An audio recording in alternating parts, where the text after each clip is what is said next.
नमस्कार, आदाब, सत श्री अकाल। कैसे हैं आप लोग? आशा करते हैं कि आप सब बढ़िया से होंगे। आप लोग से एक शिकायत है कि आप लोग हमारे वीडियो को शेयर नहीं कर रहे हैं और न चैनल को सपोर्ट कर रहे हैं, तो ऐसा न करें। आज हमें आप लोग की ज़्यादा ज़रूरत है, तो हो सके जितना उतना शेयर करें। पिछले क्लास में हम लोग केस को पढ़ रहे थे। केस में जितने भी इम्पॉर्टेंट पॉइंट थे उनको हमने एक एक करके आसान भाषा में समझाने की कोशिश किया है। आई होप कि आप सभी को वो सब अच्छी तरह से समझ में आ गया होगा। अब बात करते हैं पोसेसिव केस की। पोसेसिव केस में हम जो आज टॉपिक पढ़ेंगे एग्जाम में वो ज़्यादा पूछे जाते हैं। तो पोसेसिव केस का तात्पर्य एपॉस्ट्रॉफी, कौन कौन सा, यस या ये ऐसे रहता है और आप से होता है, क्योंकि इनका प्रयोग रिलेशन तथा पोसेशन का बोध कराने के लिए होता है। आ रहा समझ में? किसके लिए? रिलेशन तथा पोसेशन।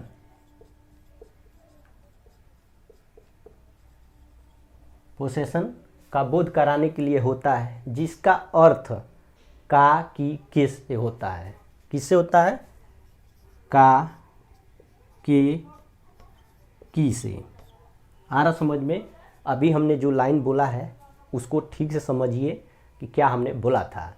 हमने बोला था कि पोसेसिव केस का तात्पर्य ही एपॉस्ट्रॉफी से होता है, क्योंकि इनका प्रयोग रिलेशन यानी संबंध और पोसेशन मतलब अधिकार का बोध कराने के लिए ही होता है, जिसका अर्थ का के की होता है। आ रहा समझ में?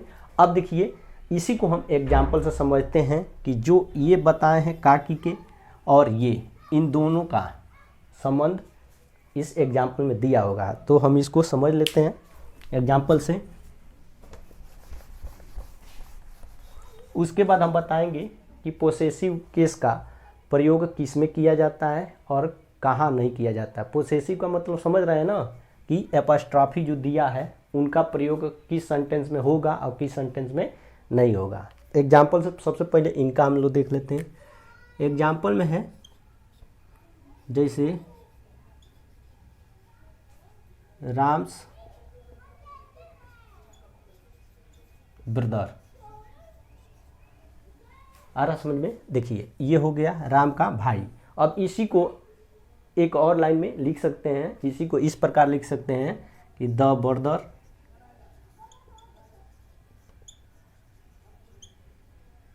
ऑफ राम। कहने का मतलब इनका प्रयोग। देखिए यहाँ पे क्या है, अभी हम बताए थे एपॉस्ट्रॉफी, तो देखिए यहाँ पे जो था मिल रहा है कि नहीं, फिर से आपका भी। लेकिन इनका हम बताए थे जिनका अर्थ निकलता है का की के, तो देखिए यहाँ पे राम का भाई, यहाँ पे लिख लीजिए राम का भाई। और यहाँ पे क्या हो जाएगा, देखिए राम का भाई, इससे भी हो गया। और यहीं पे अगर एक और सेंटेंस देख लेते हैं, बॉयज हॉस्टल, ठीक, यानी छात्रों का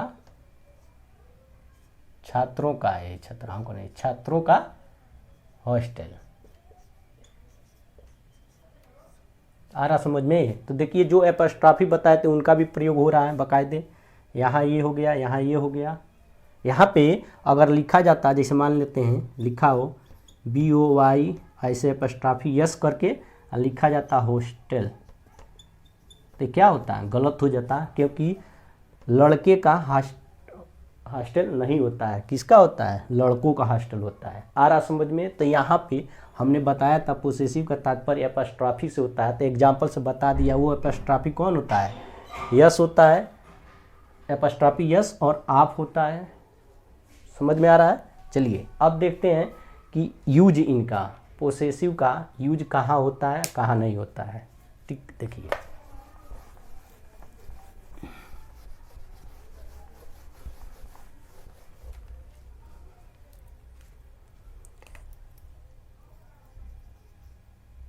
use of possessive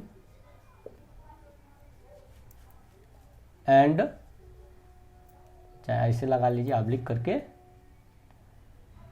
no use of possessive.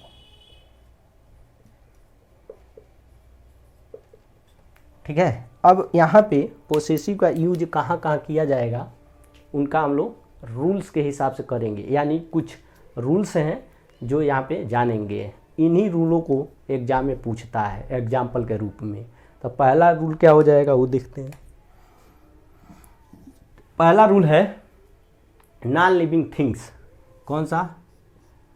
Non living things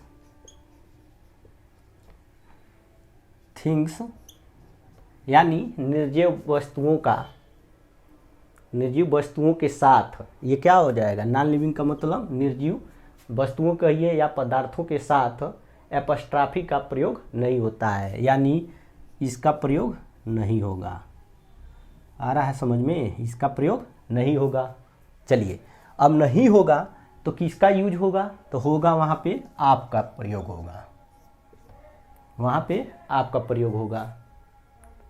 आ रहा है समझ में? चलिए एग्जाम्पल से देखते हैं कि एपस्ट्राफी ये था और एक ए भी हो सकता है, ये ऐसे करके, ऐसे यस और यस ऐसे, और इसको हटा देंगे, ये भी है एक तरह से एपस्ट्राफी यूज किया जाता है। तो इन्हीं सब का प्रयोग यहाँ पे नहीं होगा। कब नहीं होगा? जब वस्तु क्या हो? निर्जीव हो। वो वस्तु निर्जीव होगा तो नॉन लिविंग थिंग्स का है तो वहाँ पे एपस्ट्राफी का प्रयोग नहीं होगा। एग्जाम्पल देखते हैं। एग्जाम्पल क्या है? जैसे दे दे स्प्रिंग्स,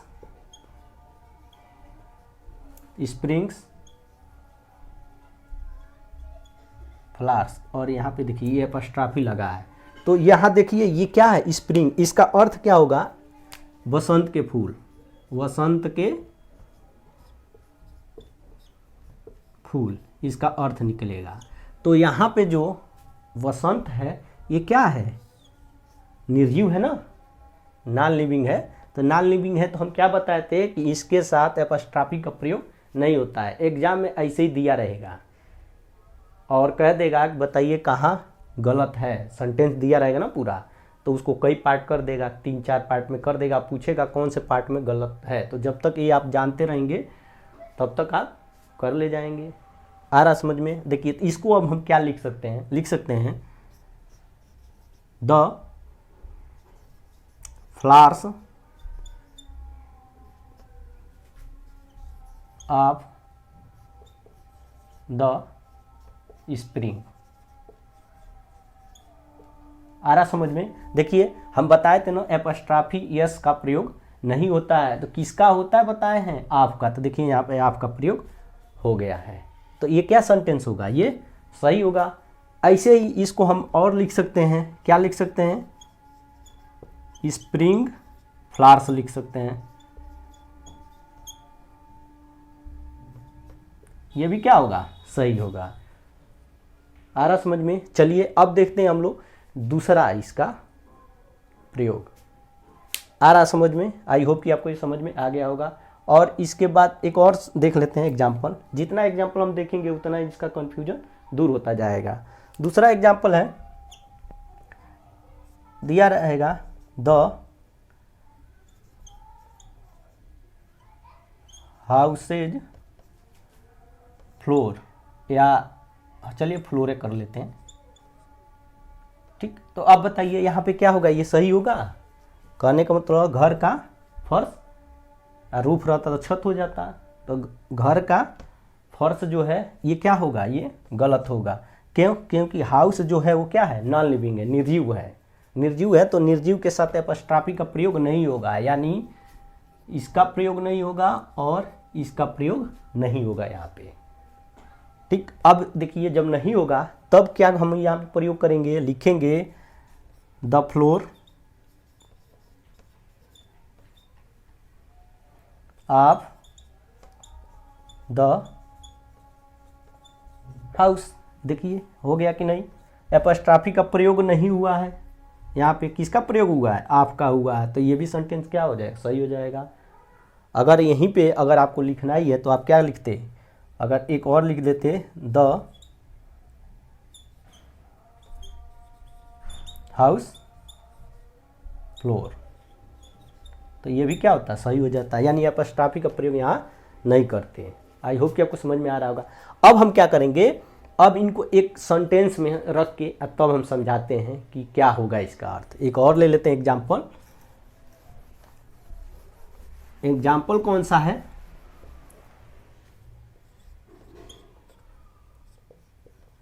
द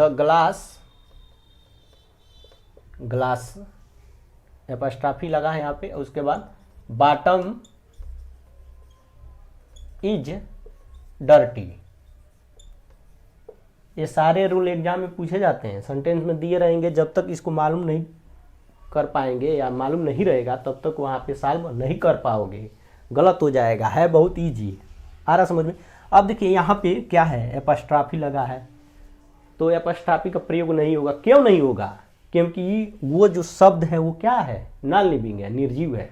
तो निर्जीव के साथ एपस्ट्रॉफी का प्रयोग नहीं होता है, तो ये क्या हो जाएगा, सेंटेंस गलत हो जाएगा। गलत हो जाएगा तो कौन सा सही होगा, तो हम बताते हैं। तो क्या लिखेंगे, द बॉटम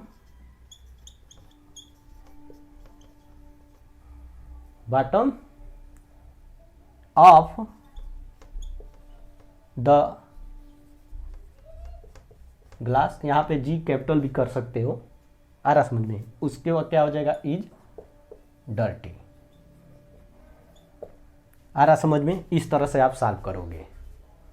ये हो गया। अब देखते हैं रूल्स दूसरा क्या है, जो दूसरा रूल है उसको देखते हैं। आई होप कि आपको ये समझ में आ गया होगा।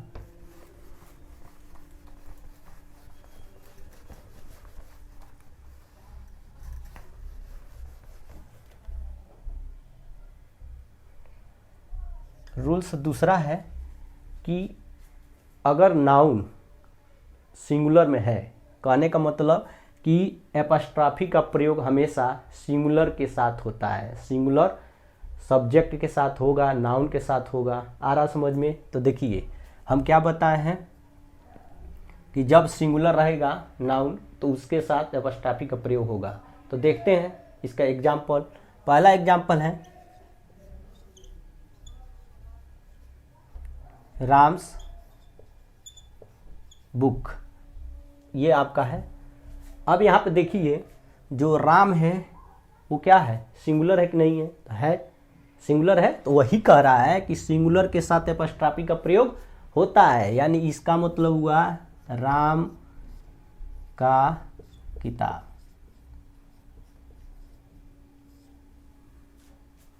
ठीक। अब देखिए अगर दूसरा कर दिया जाए तो यहाँ पे एग्जाम्पल ले लिया जाए तो होगा द म्यूजिशियन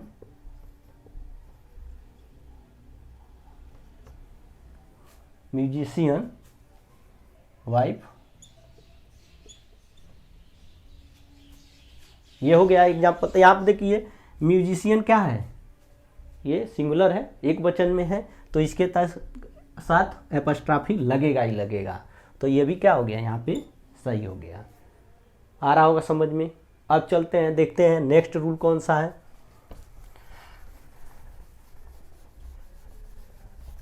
तीसरा रूल होगा ना। तीसरा रूल जो है वो है कि यस से समाप्त होने वाला अगर कोई प्लूरल नाउन है, यानी बहुवचन वाला नाउन जो होगा उसका अंत यस से हुआ हो, तो उसका, आ रहा समझ में। देखिए क्या बोले हैं कि यस से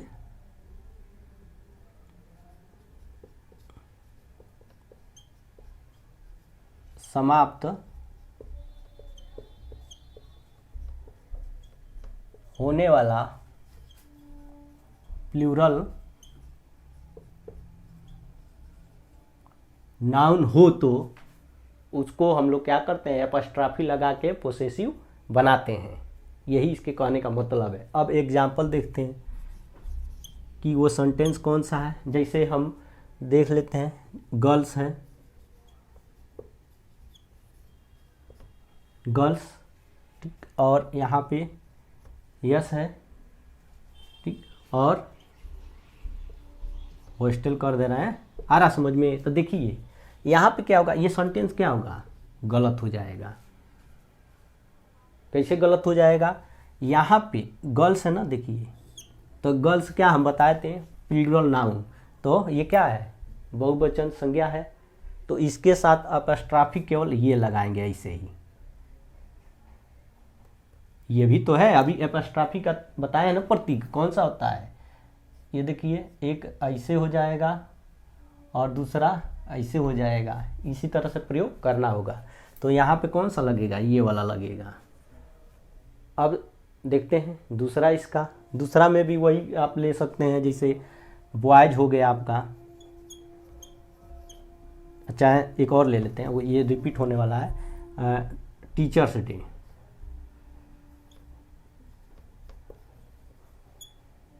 टीचर्स डे, तो ये क्या हो जाएगा, यहाँ पे देखिए इसको पहले आप पहचानिए। यहाँ पे क्या है, ये टीचर्स जो है ये आपका प्लूरल नाउन है। आ रहा समझ में? अब प्लूरल नाउन है जब, तो उसके साथ हम क्या बताए हैं, एपस्ट्रॉफी का प्रयोग करके उसको पोसेसिव बनाएंगे। तो पोसेसिव बनाएंगे तो देखिए ये क्या हो जाएगा, ये हट जाएगा, यहाँ पे केवल यूज होगा इसका, यानी ये वाला। क्यों होगा? क्योंकि टीचर्स, टीचर का डे नहीं होता है। अगर हम लिख दें इसको एक सेंटेंस में, टीचर का डे, तो क्या होगा, ये गलत होगा ना, टीचर का डे। ये देखिए टीचर्स डे, यानी ये सेंटेंस सही होगा। आई होप कि आपको समझ में आ रहा होगा कि अपस्ट्रॉफी का भी प्रयोग कहाँ होता है, कहाँ नहीं होता है, कौन सा होगा। इस तरह का अगर दे देगा, जैसे इस तरह का दे देता है एग्जाम में, तो आप उसको क्या कीजिएगा, गलत कीजिएगा। क्यों गलत कीजिएगा? क्योंकि जो टीचर है वो क्या होगा, इसमें होगा, प्लूरल नाउन में होगा, और वो भी किससे है, यस से समाप्त हुआ है। याद रखिएगा, इसको हम बताना भूल रहे हैं कि अगर प्लूरल नाउन है और उसका अंत यस से हो रहा है, तो वहाँ पे केवल चिन्ह लगेगा ये वाला। आई होप कि आपको समझ में आ गया होगा।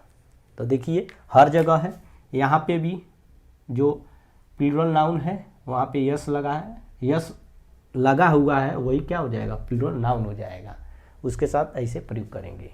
अब देखते हैं नेक्स्ट कौन सा है रूल्स।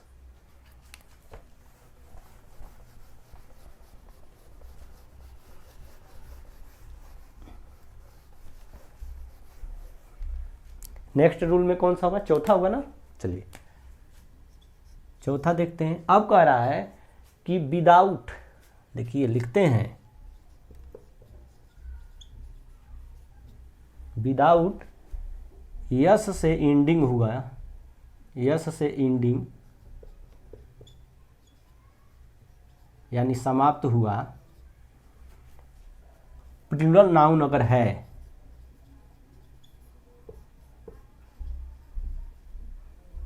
नाउन है, तो उसमें हम एपस्ट्रॉफी का प्रयोग करके क्या बनाएंगे, पोसेसिव बनाएंगे। तो वो एपस्ट्रॉफी का चिन्ह कौन सा लगेगा, ये वाला लगेगा कि ये वाला लगेगा। आ रहा समझ में? इन दोनों का ही प्रयोग किया जाएगा। तो देखिए इसका अगर हम एग्जाम्पल ले लेते हैं तब अच्छी तरह से समझ आएगा। तो एग्जाम्पल में है जैसे मेंस वर्क, तो यहाँ पे क्या हो जाएगा, देखिए इसके पहले वाले में क्या लगता था, ऐसे लगता था यस के बाद, लेकिन यहाँ पे क्या लग रहा है, एपस्ट्रॉफी यस लग रहा है। यस एपस्ट्रॉफी, ये इसको बोलेंगे यस एपस्ट्रॉफी और इसको बोलेंगे एपस्ट्रॉफी यस। तो यहाँ पे जो लगेगा वो एपस्ट्रॉफी यस लगेगा। आई होप कि आपको समझ में आ रहा होगा। देखिए यहाँ पे हो गया। अब इस जो रूल कह रहा है उसके हिसाब से ये है कि नहीं है, ये देखते हैं। तो यहाँ पे कह रहा है कि प्लूरल नाउन यानी बहुवचन संज्ञा जो है वो बिना यस से समाप्त हुआ है। तो देखिए सही है, ये क्या है, प्लूरल नाउन है और इसका जो अंत भी यस से नहीं हुआ है। ठीक, तब हम लोग एपस्ट्रॉफी यस का प्रयोग किए हैं, करके बनाया जाएगा तो ये सही होगा। आ रहा समझ में। अब देख लेते हैं एक और एग्जाम्पल इसका। और एग्जाम्पल क्या हो सकता है, एग्जाम्पल कौन सा हो सकता है बताइए। छोड़िए, इससे समझ में आ रहा है कि नहीं, आई होप कि आपको समझ में आ गया होगा। अब देखते हैं नेक्स्ट रूल कौन सा है, पांचवा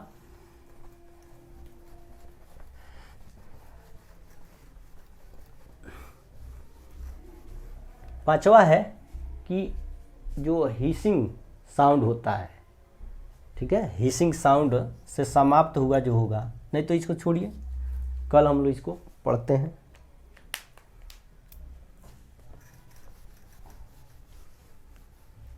वीडियो बड़ी हो जाएगी, लंबी हो जाएगी, तो फिर आपको समझने में दिक्कत होगी, ठीक है। तो छोटा छोटा ही वीडियो बनाएंगे जिससे आप उसको रिवीजन करने में दिक्कत नहीं होगी। आई होप कि आपको ये अच्छा लगा होगा। अच्छा लगा होगा तो लाइक, शेयर और सब्सक्राइब करना ना भूलिएगा। जय हिंद, जय भारत।